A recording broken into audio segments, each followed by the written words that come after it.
ሰላም አለይኩም ሀገሬ ዩቲዩብ ቻናል ተከታታዮች የውዶች የሀገሮች ልጆች በያላችሁበት ሰላማችሁ ብዝዝት ይበል። እንዲሁም ክርስቲያኖች ሰላማችሁ ይብዛ። ዛሬ እንግዲህ ፍፄ የብሩኬ የሀይሚ የምናውቀው ወንድማቸው መከታቸው ነው። ያው በሁሉ ነገር አቅራቢ ያሉ ጓደኞች አንደኛ ፍፄ ነው፣ ሁለተኛ ሚፍታ ቤኪ ነው እና ሀሰንም ጭምር ከካሜራም ጀርባ ሊኖራቸው ይችላል፣ ግን በቅርብ ቅርበታቸው እነሱ ናቸው። እንግዲህ የሰው ደስታ የሚያስደስተው ትክክለኛ ጓደኛ እንደዚህ ነው፣ እንዲለያዩ የማይፈልግ የአንድ ሰሞ ቢያናደውም ሌላ ሴት ቢመጣም ተረግጧል፣ ብዙ ነገር ብለነዋል። ያው እንግዲህ ወደ ራሱ ተመልሷል። ያ ማለት እንግዲህ ያው ታውቃላችሁ ሀይሚዬ ላይ ይቅርታ በጣም ጊዜ ትፈልጋለች። ቶሎ ብላ እንደ ሰው ይቅርታ አትልም። በዛ እልክ ነው እንግዲህ ሴት ያችን ስሟን መጥራት አልፈልግም ያመጣት እና ስለዚህ ወደ ራሱ ተመልሶ እንግዲህ እስካሁን አሉ። አሁንም ደግሞ የሚጥረው ብዙ ጥላት እንዳላቸው ተናግሯል። እንግዲህ አዎ አሉ እውነት ፈጣሪ አይለያቸው ነው። እኛ ፈጣሪ ይጠብቃቸው ነው የምንለው፣ ሌላ አንልም። እንግዲህ የሰው ደስታ የሚያስደስተው ትክክለኛ ጓደኛ ማለት የጓደኛው ደስታ የሚያስደስተው ሰው ነው። በጣም ደስ ይላል። በአሁን ሰዓት ጓደኛ የለም፣ ዘመኑ ከፍቷል እህቶቼ፣ እውነቴ ነው። በአሁን ሰዓት ጓደኛ መስሎ ጥላት እንጂ ትክክለኛ ጓደኛ የለም። እውነቴ ነው። የሩቅ ጥላት ሳይሆን በአሁን ሰዓት ጓደኛ አለይታይ ወንድም ያላችሁት ነው ጉድጓድ እየቆፈረ እየቀበረ ያለው። ስለዚህ እንግዲህ ፍፄ ደግሞ በብሩኬ ዙሪያ ያሉት እንግዲህ እስካሁን አናቅም። ከካሜራ ጀርባ ውስጡን ለቄስ አይደል የሚባለው። እንግዲህ እኛ የምንፈርደው የምንናገረው በካሜራ ላይ እየመጡ የሚናገሩትን ነው። እና በጣም ደስ ይላል። እንግዲህ ዛሬ ፍፄ በሌሉበት ኬክ፣ አበባ፣ ወይን የፍቅር ጥሩ የፍቅር ጊዜ ይሁንላችሁ ብሎ መልካም ምኞቱን ለመግለጽ እነሱ በሌሉበት አሉ ብሎ ነበር ሰርፕራይዝ ሊያረጋቸው። ያው አጋጣሚ አልተገናኘም፣ ደስ ብሏል። እንደገና የሙሼ የሀሚ ፎቶ ሰሞኑን እንትን ያሉት ያን የብሩኬና የሀሚን ፎቶ አድርጎ አሰርቶ በጣም የሚያምር በጣም ደስ የሚል ሰርፕራይዝ ነው። እንግዲህ ፍጽዬ ወንድሜ ይሄን ልብህን አይቀይርባቸው፣ አይቀይርህ።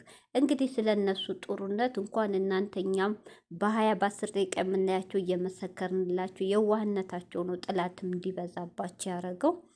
አሁንም ልክ ነፍፄ ምንም ነገር ቢመጣ በሀሚን በኩል ሆነ በብሩኬ ቢመጣ እንደ ድሮ እንለያይ ጥሩ ህይወት ይሁንልህ እያሉ መለየት ሳይሆን እጅ ለእጅ ተያይዘው የሚመጣባቸውን ፈተና ማለፍ ግድ ነው። ለምን የሰው ልጅ ሁሌ ደስተኛ የለም፣ ሰው ናቸውና ሰው ብዙ ፈተና ካለፈ የበለጠ ሊያጋጥማቸው ይችላል።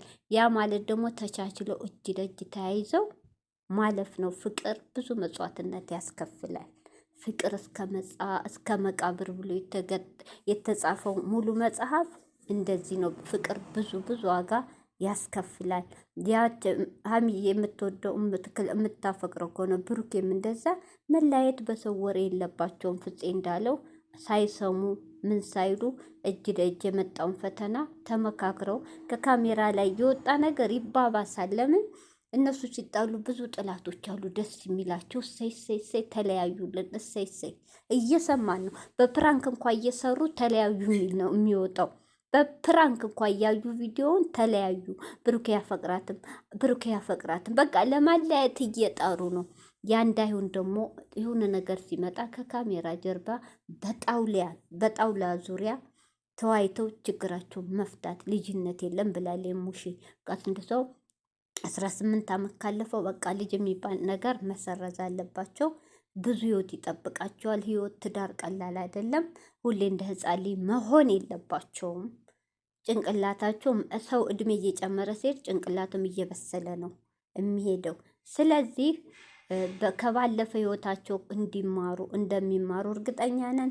እንደዛም ሆኖ ግን ጥላታቸው በብሩኬን በሀሚ በኩል የሚመጣው እነሱን ለማለያየት ወንድም ሴቱም የሚመጣውን ፈጣሪ ያዝላቸው፣ ፈጣሪ እውር ያርግላቸው። በጣም ከባድ ነው የነሱ ነገር። ፈጣሪ ከክፉ ነገር ይጠብቃቸው። ጊዜው ከፍቷል እህቶቼ። ይህን ክፉ ጊዜ ደግሞ ተያይዞ ማለፍ ነው። እንግዲህ ፍጽ እያረኩ ነገር እውነቴን ነው፣ በጣም ደስ ይላል፣ በጣም ያስደስታል። ሁሌ የምታመጣላቸው ሰርፕራይዝ እውነቴን ነው ደስ የሚል ማስታወሻ የማይረሳ ነው። ወንድሜ የልብህን አይቀይርብህ። እውነትህን ነው። ጥላት እንዳላቸው እንግዲህ ከጎናቸው ናችሁ። ትክክለኛ ወንድም ጓደኛ የልብ ከሆናችሁ እናንተም ከጎን ሆናችሁ ምከሯቸው። የሚመጣውን ነገር ደግሞ አብራችሁ ነገሮችን ፍቱላቸው። አሳልፋችሁ ለጥላት አትስጧቸው።